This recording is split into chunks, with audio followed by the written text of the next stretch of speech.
All right, so here's my question for you today. Are you moving forward or backwards on your life's journey? So, are you waiting for life to happen to you, or are you making life happen because of you? I'm your host, Eric Brown, and with me, Mr. Mike I Jones. mean, what an incredibly powerful question, man. Yes, sir. And I would like to reiterate that question for every last one of y'all that are listening to this pod blast. And I absolutely am going to ask you to listen with the intent to be influenced. So, how do you know if you moved forward or you moved backwards today? I know you've heard us say this many times, and we're going to continue to say it again and again and again because we know that when you truly get this, when you truly embrace it, when you truly execute every day with this absolute truth in mind, it is going to be transformative in the context of you being consistently more successful at everything that you're doing. And that one thing that I'm talking about is absolutely having a specific outcome. That is the only way that you're going to know if you're moving backwards and if you are moving forward. And I say it again because I really want you to understand the significance of it. The outcome must be specific. Okay, so we're outcome setting and benefit driven then. So, we go back to outcome in order to create our world, so to speak. And no, not so to speak. I mean, to speak, absolutely, because it's important. Without an outcome, I want you to Yeah. visualize this picture. You are a rudderless boat just floating in the open ocean. You are absolutely being pushed into the direction of the biggest energy or current or wind that is in the ocean acting up on you. When you truly do not have a specific outcome, then you truly don't know where you're going. And if you don't know where you're going, any road that you come to will get you there. Be clear about that. So, what I'm saying to you is that it is going to be very important to have a very specific outcome that will allow you to be able to evaluate whether you are trending to or trending from where you say you want to go or who you say you want to become. Okay, so I can give a personal example around being more healthy. So if I was gonna get carrot cake, that would be okay because it has carrots in it then. Yeah, and clearly that would not be a outcome that is specific enough Oh, when okay, you're got you. talking about just getting healthy. Got it. So there's got to be more specificity to the outcome in order for you to be able to evaluate whether I just moved forward or if I moved backwards. There's got to be an awareness in this conversation today, y'all, that there is no neutral in the context of this conversation. Even if you are a rudderless boat in the middle of the ocean, you are not standing still. You are moving in some direction at all times.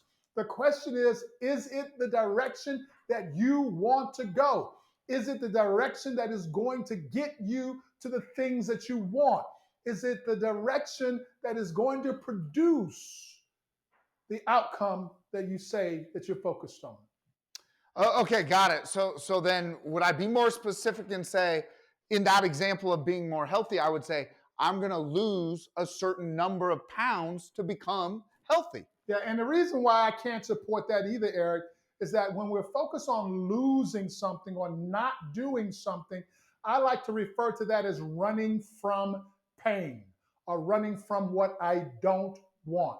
So if you understand that words create pictures, look at the picture of losing weight. Mm. You are visualizing yourself as a person that is overweight, and you got to lose something in order for you to get to your outcome.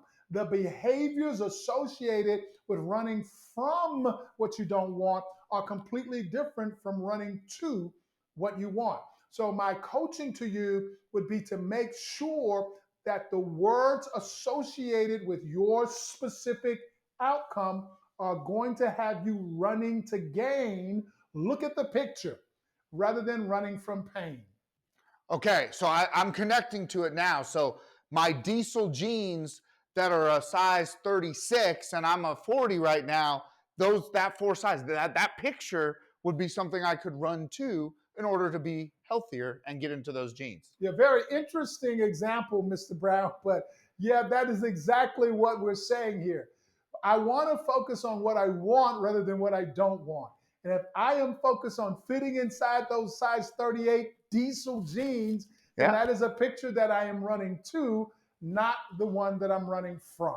Okay, got it. So let me ask you this, because there's a lot of people that need to have a plan from start to finish all the way through in order to execute. Is that accurate? No, for me, it's not accurate. There's some people out there that are teaching something completely different. That is not what we're teaching here. Okay. What we are teaching is that once you have the specific outcome, then our plan of action moving forward is to be in the moment. Because if I have this very detailed, thought out plan of from A to Z of how I'm going to get to that outcome, I can assure you that there are going to be some circumstances that are going to occur in your life that you have absolutely no control over. Unless your plan, your very detailed plan, somehow accounted for everything that could possibly get in your way or be an obstacle, then that is going to slow you down, throw you off, discourage you, or whatever the case may be. If I know what my outcome is, let's say I'm at 230 and my focus is to run to 220. I am committed to beat 220. In the context of doing that, I know now in every moment what's a good choice and what's a bad choice. There are choices that are going to get me closer to 220. There are choices that are going to take me away from 220.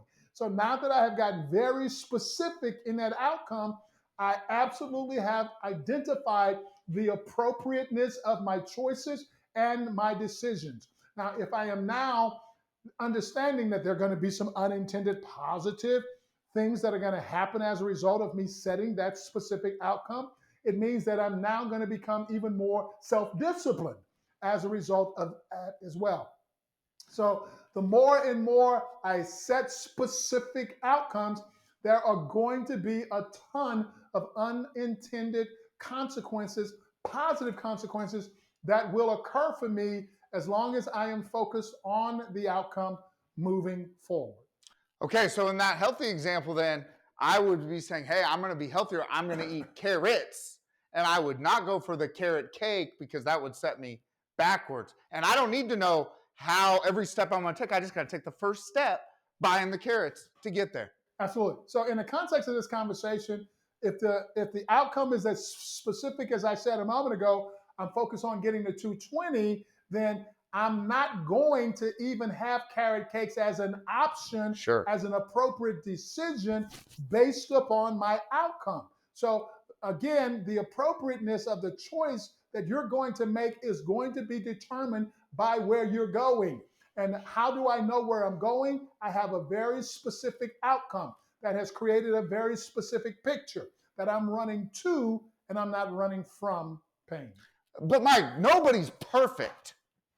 Okay? So in the context of that, how could you be perfect if you've got that outcome set of 220 if somebody had a tasty dessert?